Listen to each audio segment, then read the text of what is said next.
Qué gusto poder estar con ustedes compartiendo nuevamente este programa, nuestro momento con Él. Es una alegría poder seguir estudiando acerca de nuestro sumo sacerdote, nuestro Señor Jesucristo, y de seguir ampliando este conocimiento en el capítulo 6 de la carta a los Hebreos. Es una bendición poder compartir y recibir la bendición de sus hermanos aquí en Guatemala, a quienes nos ven fuera del país y a los que nos ven en el país. Benditos sean de Dios y gracias por estar con nosotros esta mañana. Les agradecemos su preferencia, si podemos decir así, y queremos hacer una breve oración. Señor Dios Todopoderoso, te damos gracias por el privilegio de compartir con las personas que bondadosamente nos ceden su atención, y te rogamos que los bendigas a través de la palabra tuya y que lo que compartamos sea revelado por el Espíritu Santo para su crecimiento espiritual en el nombre de Jesús. Amén. Amén.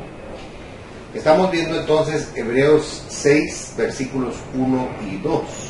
Dice: por tanto, dejando ya los rudimentos de la doctrina de Cristo, vamos adelante a la perfección, no echando otra vez el fundamento del arrepentimiento de obras muertas, de la fe en Dios, de la doctrina de bautismos, de la imposición de manos, de la resurrección de los muertos y del juicio eterno. O sea que aquí nos está hablando ya de madurez, ¿verdad? Así es. De la madurez espiritual. Una persona tiene la gran necesidad de ir más allá del ABC de la palabra de Dios. Las escrituras son directas y poderosas. Dejemos los rudimentos de la doctrina, las enseñanzas básicas de Cristo, y vayamos adelante a la perfección, o sea, a la madurez. Esto no quiere decir que debamos olvidar las enseñanzas básicas acerca de Cristo. No debemos ignorar, descuidar u olvidar nunca cómo somos salvos por Cristo, tampoco cómo crecemos en Cristo. Lo que esto quiere decir es que debemos tomar las enseñanzas acerca de Cristo y guardarlas en nuestro corazón. Deben ser parte de nuestra vida. De hecho, el cimiento mismo de nuestras vidas. Pero una vez que se echen los cimientos, debemos construir sobre ellos. Se debe construir sobre los rudimentos de la salvación en Cristo. Debemos seguir adelante a la perfección, aprendiendo toda la verdad acerca de Cristo y la palabra de Dios. Ningún creyente debe quedarse en el ABC de Cristo. Ningún creyente debe echar una y otra vez los cimientos de la salvación. ¿Qué es el ABC de Cristo? Las enseñanzas básicas de la salvación que debemos dejar atrás, ¿verdad? Porque lo que está diciendo aquí es que, por ejemplo, tomáramos una analogía, a un niño lo podemos poner en el kinder, pero después del kinder, él va a entrar a la primaria, y de la primaria va a pasar a la secundaria, y de la secundaria va a pasar a la universidad. O sea, es un proceso continuo de avance. Es lo que Pablo nos está diciendo aquí, hace más de 2000 años, ¿verdad? Nos está diciendo él que nosotros no debemos quedarnos en el conocimiento de la palabra de Dios estancados en los rudimentos, sino que esa es la base para que nosotros sigamos avanzando para alcanzar la madurez espiritual. Primero, debemos ir más allá del arrepentimiento de las obras muertas. Arrepentimiento significa volverse a Dios y darle la espalda al mundo. Obras muertas pueden significar las obras o conducta del mundo que son pecaminosas y profanas y que llevan a la muerte. Las obras religiosas formales y ceremoniosas que no proporcionan verdadera vida a los hombres. Tales obras religiosas son obras muertas que dejan a los hombres muertos en delitos y pecados. Como dice en Efesios 2, versículo 1 Pablo. Y Él os dio vida, dice, ¿verdad? Sí, amén. Y Él os dio vida a vosotros cuando estabais muertos en vuestros delitos y pecados. O sea, estábamos muertos en delitos y pecados, pero lo ignorábamos. Nosotros creíamos que estábamos vivos.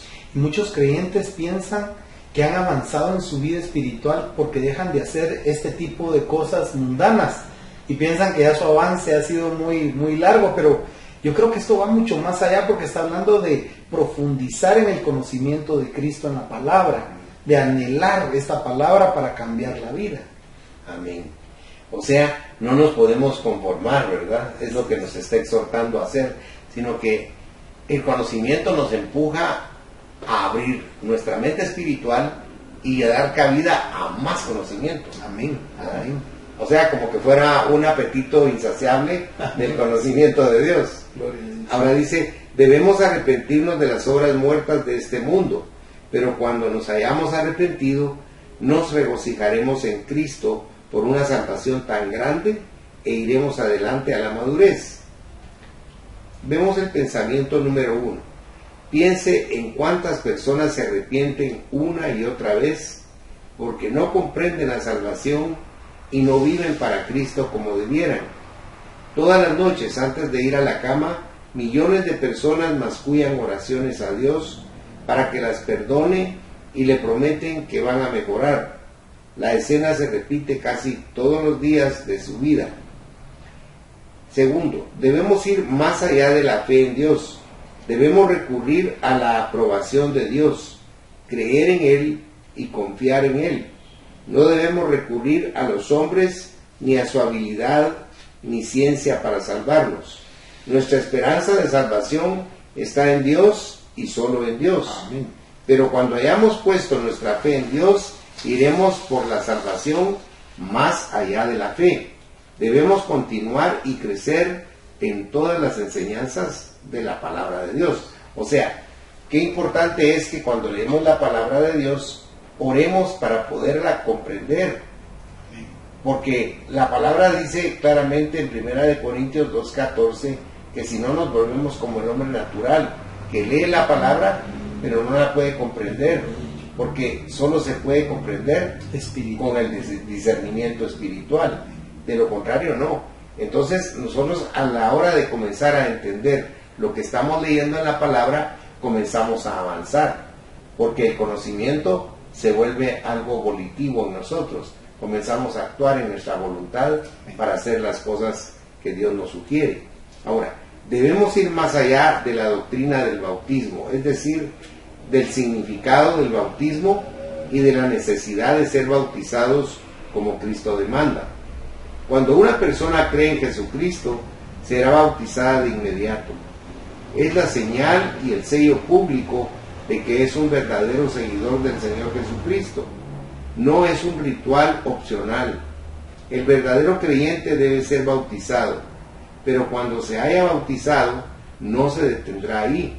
Seguirá adelante a la madurez, aprendiendo y practicando todos los mandamientos de Dios. O sea, no nos podemos quedar con que ya fuimos bautizados, sino que ahí tenemos que seguir avanzando. Incluso a muchas personas la bautizan y le dicen, bueno, usted ahora se bautizó, ya nació en figura, ya no puede pecar porque se va. Le enseñan cosas erróneas a la gente. Sí, eso no. Siempre va a haber pecado en nosotros, pero el bautizo es una forma de públicamente declarar la fe que hemos decidido seguir, la fe en Jesús. Y lo que va a provocar es que el seguir a Cristo va a cambiar nuestra vida. O sea, un cristiano, en lo que hemos visto, no puede quedarse estático. Tiene que avanzar. O sea, el Señor dijo, sígame, es un avance hacia Él, ¿verdad? Sí, porque el bautismo es una figura de morir a la naturaleza de carne, quedar enterrado ese cuerpo muerto ahí en el agua, y al surgir, a respirar, es como que la persona estuviera resucitando a una nueva vida de la cual se nutre. O sea, tiene que seguir avanzando para poder vivir espiritualmente. Ahora, debemos ir más allá de la imposición de manos. Este era el símbolo que demostraba que a una persona se le había llamado a servir a Dios. Este siempre ha sido el significado primario de la imposición de manos, aunque el acto se ha utilizado para otros propósitos en varias etapas de la historia cristiana. Tanto en las épocas del Antiguo como del Nuevo Testamento, cuando a una persona se le llamaba y se le apartaba a servir a Dios, otros creyentes ponían sus manos sobre ella como señal de su llamado. Cuando Dios o la Iglesia nos llame a servir, debemos comenzar a servir y no echarnos para atrás. No debemos dejar que se nos llame y se nos llame a servir. Debemos comenzar a servir. Debemos ir adelante a la perfección. O sea que cuando nosotros nos determinamos servir, debe ser un acto que no retroceda, sino que vaya para adelante y para adelante y para adelante. Y no se puede dejar de servir a Dios. Por ejemplo, yo tengo 71 años y yo quiero seguir sirviendo a Dios. Media vez tenga fuerza y lucidez, claro, va a llegar un momento que el Señor va a decir, ya no, como a Moisés le dijo, ya no está aquí, quítate tu ropa y viste con esa ropa a tu hermano. Y simbólicamente, pues, ¿verdad? Como diciendo, el liderazgo pasa a tu hermano y tú vas a venir conmigo. Entonces, nosotros también tenemos que reconocer que hay un tiempo en que dejamos de servir, pero es por fuerza mayor, porque ya vamos Amén. a nuestra morada eterna, ¿verdad? Ahora, debemos ir más allá de la resurrección de los muertos. Esta es nuestra gran esperanza y es una de las razones primarias por las que aceptamos a Cristo. Debemos ir más allá de los sermones y de los estudios del tiempo del fin, ir más allá del rudimento de la salvación e ir adelante a toda la palabra de Dios. Es la única manera en la que podemos madurar en Cristo. O sea, tenemos que comprender que el resucitar, como decíamos, que es una figura que se manifiesta en el bautismo, implica un crecimiento. Pablo lo pone en 1 Corintios capítulo 2 como que fuera un bebé. Pero después ese bebé tiene que ir análogamente como el crecimiento de un niño, tiene que ir también espiritualmente. La persona, aunque sea mayor, espiritualmente es menor, entonces tiene que ir creciendo. De tal manera y forma que cuando nosotros de verdad tomamos en serio este crecimiento espiritual, ya no aplica lo que dice 1 Corintios 3, porque en el versículo 1 Pablo los exhorta a los corintios, y él les dice a ellos, os di a beber leche y no vianda, porque aún no erais capaces, ni sois capaces todavía. O sea, les está diciendo, ustedes nacieron de nuevo, pero se quedaron bebés espirituales, ya no crecieron, ya no avanzaron. Entonces aquí nos está exhortando en Hebreos para que dejemos esa posición. Y el sexto punto dice, debemos ir más allá del juicio eterno. Cuando nos hayamos salvado realmente, nos hemos salvado del juicio. Dios no ha designado al creyente a la ira. El verdadero creyente es salvo del juicio eterno. Debemos ir más allá del temor y los pensamientos del juicio y aprender a reposar en la confirmación y seguridad de Cristo. Debemos ir adelante a la madurez estudiando toda la palabra de Dios. Mateo 5:48, si lo pudieran leer. Sed pues vosotros perfectos como vuestro Padre que está en los cielos es perfecto. Amén. Debemos buscar la perfección. Es importante que cuando hablamos de perfección entendamos que no está hablando de nuestra carne, de nuestra moral, de nuestra urbanidad, de nuestra ética, sino está hablando de una perfección espiritual. Amén. Porque nuestra carne nos empuja siempre hacia la equivocación o hacia el pecado, pero nuestro espíritu nos lleva directamente a la perfección a Cristo. Amén. Por eso es que Él quiere que seamos espirituales y no carnales. Ahora, si pudieras leer Efesios 4 del 11 al 15. Y Él mismo constituyó a unos apóstoles, a otros profetas, a otros evangelistas, a otros pastores y maestros, a fin de perfeccionar a los santos para la obra del ministerio, para la edificación del cuerpo de Cristo, hasta que todos lleguemos a la unidad de la fe y del conocimiento del Hijo de Dios, a un varón perfecto, a la medida de la estatura de la plenitud de Cristo, para que ya no seamos niños fluctuantes, llevados por doquiera de todo viento de doctrina, por estratagema de hombres que para engañar emplean con astucia las artimañas del error, sino que, siguiendo la verdad en amor, crezcamos en todo en aquel que es la cabeza, esto es, Cristo. Amén. Este es un proceso que Pablo nos da para que nosotros no nos detengamos, ¿verdad? Y lo pormenoriza de una manera muy interesante, dándonos también el conocimiento de que los ministerios los da Cristo. Ahora, Colosenses 1, verso 28. A quien anunciamos, amonestando a todo hombre y enseñando a todo hombre en toda sabiduría, a fin de presentar perfecto en Cristo Jesús a todo hombre. Qué hermoso, ¿verdad? O sea que es por Jesús que tú te presentas perfecto ante Dios. Exactamente. Por esa fe y ese amor y devoción por Cristo. En lo espiritual, sí. En lo espiritual. Porque nuestro cuerpo siempre nos lleva de retroceso, pero el espíritu va para adelante. Amén. Ahora, Hechos 20, verso 32. Y ahora, hermanos, os encomiendo a Dios y a la palabra de su gracia, que tiene poder para sobreedificaros y daros herencia con todos los santificados. Ya que la palabra nos permite que si el cimiento de Cristo está puesto, ahí podamos edificar nuestra vida para alcanzar madurez. Pastor, y muchas personas también, aprovechando estas llamadas, piensan que cuando han permanecido muy entregados a Dios, pero de repente hay un evento que los hace actuar como actuaban antes, piensan como que retrocedieron nuevamente cuando empezaron a caminar y sienten como que otra vez van a tener que de cero empezar. Y es un error, porque ahí donde están, piden perdón, Cristo los limpia y a seguir. No es que retrocedan, sino simplemente tropezaron, cayeron, pero dice que el Señor sostiene al justo, ¿verdad?, de su mano, y no le deja quedar postrado. Por eso es que primera de Juan 1:9 dice que si confesamos todos los días nuestros pecados, Dios es fiel y justo para perdonar nuestros pecados y limpiarnos de toda maldad. Amén. Eso nos restaura a mantenernos en la posición que tenemos, lo que tú decías. Ahora, si leyéramos 2 de Corintios 9, versículo 10. Y el que da semilla al que siembra y pan al que come, proveerá y multiplicará vuestra sementera y aumentará los frutos de vuestra justicia.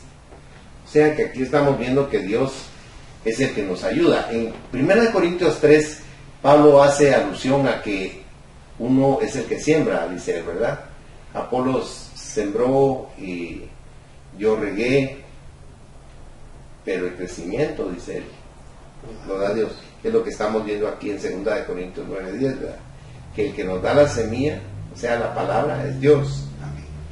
Y el pan, que es Cristo, ¿verdad?, también viene de Dios. Y que además Él multiplica y provee para que tengamos bastante semilla, para que nosotros sigamos floreciendo. Porque dice, aumentará los frutos de vuestra justicia. Porque también dice en alguna parte que la palabra de Dios no regresa vacía, Exacto, sino que va y cumple el propósito por el cual el Señor la envía, como la semilla, ¿verdad? La palabra viene y da frutos en nuestra vida. Ajá. Es Isaías 55 donde él recalca eso, ¿verdad? Que entendamos que lo que entró en ti de la palabra no cayó y como que fuera un depósito cualquiera ahí se arruinó, no. Eso, si entró y cayó, ahí va a dar fruto. A su tiempo, pero va a dar Que fruto. nuestro corazón sea tierra fértil Amén. con la palabra. Primera de Tesalonicenses 2, verso 13. Por lo cual también nosotros sin cesar damos gracias a Dios, de que cuando recibisteis la palabra de Dios que oísteis de nosotros, la recibisteis no como palabra de hombres, sino en verdad, según en verdad es en verdad la palabra de Dios, la cual actúa en vosotros los creyentes. O sea, la palabra actúa en el creyente. Es que era lo que estábamos hablando, que por eso el autor de Hebreos, más adelante lo vamos a ver, en el capítulo 4, versículo 12, dice que la palabra de Dios es viva y es eficaz, pero uno no logra entender esa analogía, ¿verdad? Porque uno piensa en la palabra, pero la realidad es que no es simplemente la palabra, es Cristo. La palabra es Cristo entrando en nosotros. Por eso es que puede penetrar hasta los tuétanos de los huesos. Amén. Y lo más interesante es que dice que es la única que separa, o tiene capacidad de separar lo que es el alma del espíritu.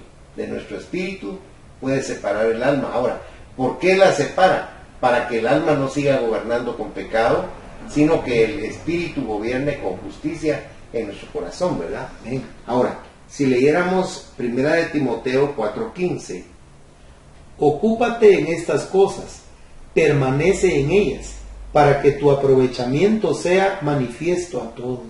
o sea que si nos ocupamos en la palabra y permanecemos en ellas, nuestra actitud va a ser tan singular que la gente va a estar viéndonos. Somos luz. Vamos a hacer luz, exactamente.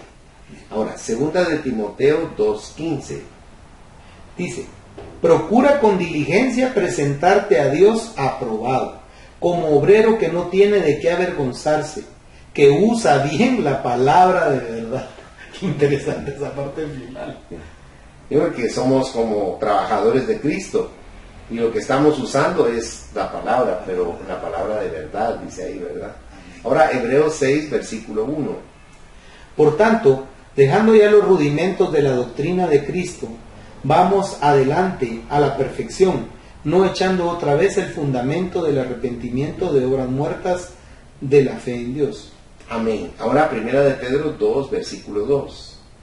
Desead como niños recién nacidos la leche espiritual no adulterada, para que por ella crezcáis para salvación. O sea, si no deseamos esa leche, prácticamente no vamos a estar nutridos espiritualmente y vamos a perder el alcanzar la salvación. Pero si esa palabra la anhelamos como un bebé recién nacido cuando tiene hambre, que busca el pezón de su mamá como loquito, y si no se lo dan llora, ¿verdad? Entonces así dice que deberíamos de desear nosotros la palabra de Dios, porque eso es lo que nos va a permitir crecer y madurar. Es la nutrición que necesita nuestro ser. Por eso a Dios le entristeció tanto cuando la gente en el desierto, por estar mezclada con otras razas que vinieron y los envenenaron, los judíos dijeron: estamos hastiados de ese pan del cielo. Recordamos las cebollas, los ajos, los melones de Egipto, como diciendo, la comida del mundo era mejor que esta comida espiritual que nos cayó del cielo. Pero no sabían que a quien estaban rechazando y siendo peyorativos era con Jesucristo, porque ese pan del cielo era Jesucristo, es figura de Cristo, ¿verdad? Y ellos lo estaban menospreciando y tirando. Pero es tan importante que deseemos como niños recién nacidos, ¿verdad? Porque un nuevo nacido es alguien que necesita nutrirse, está hambriento, tiene hambre y sed de justicia. Y que es un ente frágil, ¿verdad? Que no depende totalmente de los cuidados. Exactamente. De quien lo está alimentando, ¿verdad? Y ese es el alimento ideal para el bebé espiritual.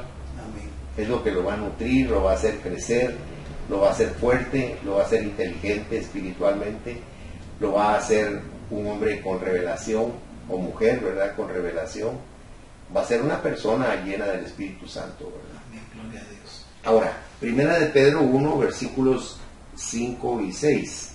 Que sois guardados por el poder de Dios mediante la fe, para alcanzar la salvación que está preparada para ser manifestada en el tiempo postrero, en lo cual vosotros os alegráis, aunque ahora por un poco de tiempo, si es necesario, tengáis que ser afligidos en diversas pruebas. Exacto. Pero aquí está diciendo que a pesar de todo eso somos guardados por el poder de Dios, por la fe que tenemos en la palabra. Amén. Que aunque estemos pasando por tribulación, sabemos que eso es momentánea, porque viene la salvación para estar en la eternidad en un gozo perpetuo, ¿verdad? Amén. Gloria a Dios. Ahora, la última llamada, segunda de Pedro 3, verso 18. Antes bien, crecer en la gracia y el conocimiento de nuestro Señor y Salvador Jesucristo. A Él sea gloria ahora y hasta el día de la eternidad. Amén. Amén. O sea, nos está exhortando a que crezcamos realmente, pero en el conocimiento de nuestro Señor Jesucristo. Es tan importante que nosotros nos interesemos por ello. Tratamos de hacer esto breve con el propósito de que a usted le interese y también con el propósito de que usted entre en esta aventura maravillosa de conocer al Creador de su ser, al ser que lo ama como nadie lo ha amado, y que usted pueda disfrutar de todas las bendiciones que el conocimiento de Él proveen para su vida. A veces nosotros ignoramos a todo lo que tenemos derecho por desconocer lo que el Señor nos ha legado. Esto se le llama Nuevo y Viejo Testamento, porque es nuestra herencia, pero es una riqueza en gloria de Jesucristo inmensa, que no funciona si no nos interesamos en ella, si no la tomamos como un alimento, si no nos nutrimos con ella todos los días. Porque esta es realmente la palabra de Dios que vivifica nuestro espíritu. Es lo único que puede hacer crecer y madurar nuestro espíritu. No existe otro elemento, otro medio, otra forma en la cual la persona puede ser acrecentada en su conocimiento, en su sentimiento, en su amor por el Dios eterno. Y la verdadera felicidad es llegar a conocer a Dios con todo nuestro ser, con nuestro espíritu, nuestra alma y nuestro cuerpo. Nos despedimos y nuestro hermano hace una breve oración para retirarnos. Que el Señor los bendiga. Padre, gracias te damos por este tiempo, por leer tu palabra y aprender de ella. Que el Espíritu Santo se revele, Señor, y nos revele la verdad y nos guíe a la verdad. Te lo pedimos en el nombre de Jesús. Amén. Amén.